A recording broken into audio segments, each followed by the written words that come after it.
कुंभ मेला 12 वर्ष के बाद आता है और ये निश्चित रूप से है कि पूरा विश्व और विशेष करके भारत भी कोरोना की इस महामारी से जूझ रहा है, परंतु यहाँ के लोगों में अभी जागरूकता आई है। आने वाले तीर्थ यात्री भी सैनिटाइज़र और मास्क, डिस्टेंस, दूरी बनाकर चलने का आज तक का यहाँ पर शासन प्रशासन की ओर से भी लगा कि वो लोग बहुत संयम ढंग से आ रहे हैं। और आज मुख्यमंत्री जी का भी बयान आया है कि आप सोशल डिस्टेंस और मास्क लगाकर आएँ, आपका स्वागत है। और जहाँ तक हरिद्वार की बात करें आश्रमों में, तो यहाँ पर भी एकदम पुख्ता सब व्यवस्थाएं की गई हैं। यहाँ पर सैनिटाइज़र सब करना और डिस्टेंस बनाकर उतने ही यात्रियों को हम ठहराते हैं जितना कि यात्री एक डिस्टेंस बनाकर रह सकें। और रही बात कि हम भी आपके चैनल के माध्यम से यह संदेश देना चाहते हैं कि कुंभ में आइए। भारतवर्ष में इतने बड़े बड़े चुनाव हो रहे हैं जहाँ लाखों की भीड़ हो रही है, तो वहाँ पर कोरोना की मैं समझता हूँ कि ऐसी स्थिति कहीं उत्पन्न नहीं हो पा रही है। तो एक आस्था की डुबकी जब लगाने आएंगे तो निश्चित रूप से आप लोगों को यहाँ आने के बाद इस महामारी कोरोना से मुक्ति मिलेगी और सुख शांति समृद्धि की यह प्राप्त होगी।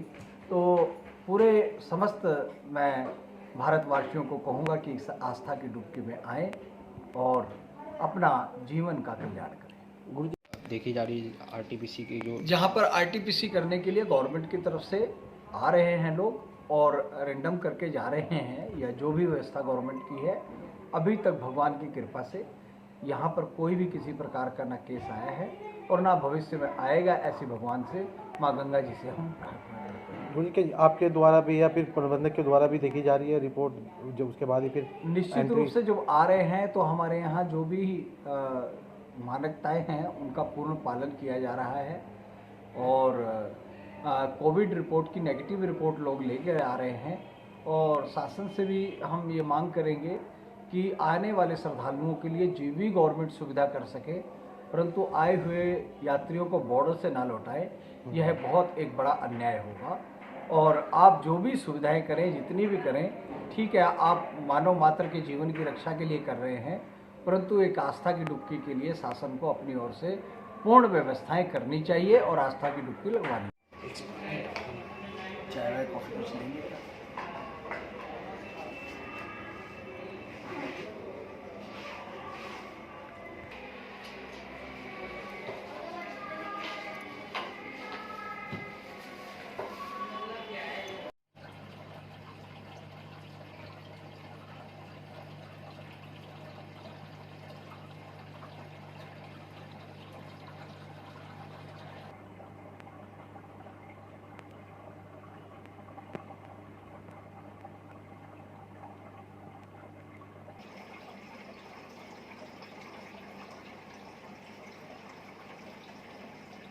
की जयराम आश्रम की बात बता सकता हूँ। हो सकता है किसी तरह से भी संस्थाओं ने भी ये व्यवस्था की है।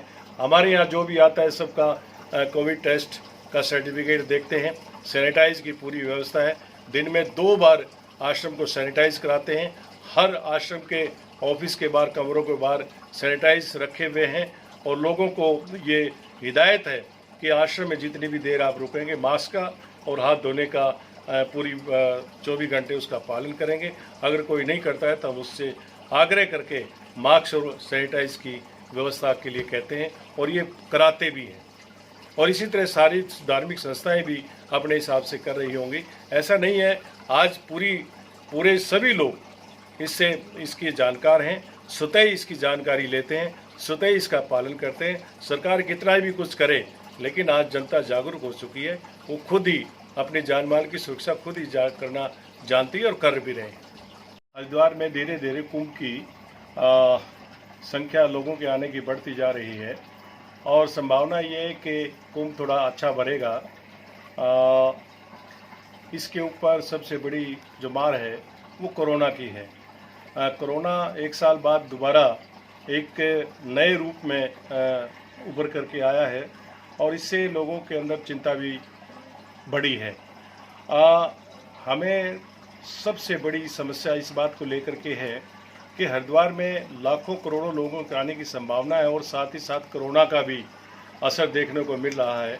अगर हरिद्वार की संस्थाओं में, आश्रमों में, धर्मशालाओं में, होटलों में श्रद्धालुओं की संख्या ज़्यादा होगी और कोरोना भी अगर प्रवेश कर गया तो इस महामारी को रोकना, लोगों की जान का खतरा भी बढ़ेगा, इसको रोकना बड़ा मुश्किल हो जाएगा। इसलिए मेरी होटल वालों से, धर्मशाला वालों से, आश्रम वालों से यही प्रार्थना है कि इसकी पूरी व्यवस्था, सैनिटाइज की पूरी व्यवस्था रखें, मास्क की पूरी व्यवस्था रखें, आश्रमों को सैनिटाइज रोज़ करें, धर्मशालाओं को रोज़ सैनिटाइज करें, लोग हाथ धो करके प्रवेश करें और जो लोग बाहर से यात्री आ रहे हैं, आश्रमों में ठहरेंगे, उनका कोविड टेस्ट का सर्टिफिकेट दे करके उनको ठहराएं। पूरी व्यवस्था के साथ श्रद्धालुओं को हरिद्वार में जो आने की बात सरकार ने कही है उसका हमें पालन भी करना चाहिए। देखिए, लोगों की जान की सुरक्षा हमारे लिए सबसे पहले है, लेकिन राजनीतिक तौर से कहें तो अलग बात है, लेकिन मैं तो धार्मिक व्यक्ति होने के नाते धार्मिक भावना से जरूर कहूँगा कि सनातन धर्म का सबसे बड़ा पर्व ये कुंभ है। 12 साल में महाकुंभ लगता है। पूरी दुनिया के लोगों की इच्छा रहती है कि हरिद्वार जाकर के गंगा स्नान करें। गंगा भक्ति भी देती है, मुक्ति भी देती है और लोगों की इच्छा भी रहती है। इस तरह से मार पड़ने से, कोरोना की मार से, और कुछ सरकार का डंडा भी ऐसा चला है कि हरिद्वार में प्रवेश करें ही ना, तो ये दोनों मार से यहाँ के श्रद्धालु और लोकल व्यापारियों के ऊपर आर्थिक मार भी पड़ रही है। कोरोना की मार भी और आर्थिक मार भी, दोनों को सहन करना बड़ा मुश्किल है। मैं सिर्फ अपनी तरफ से ये कहना चाहूँगा धार्मिक संस्थाओं को और होटल वालों से कि आप इस गाइडलाइन का थोड़ा पालन करें और सरकार से भी आग्रह है कि थोड़ा सा ढील दे करके हरिद्वार में यात्रियों को प्रवेश करने दें, गंगा स्नान करने दें, जिससे कि यहाँ व्यापारियों को, धार्मिक संस्थाओं को, अपनी संस्थाओं को चलाने के लिए कुछ आर्थिक सहयोग भी मिल सके। अगर ये नहीं होगा तो आर्थिक संकट खड़ा हो जाएगा। इसलिए सरकार से भी आग्रह है कि इसको थोड़ा सा ढीला करें और सरकार की गाइडलाइन जो है ये धार्मिक संस्थाएं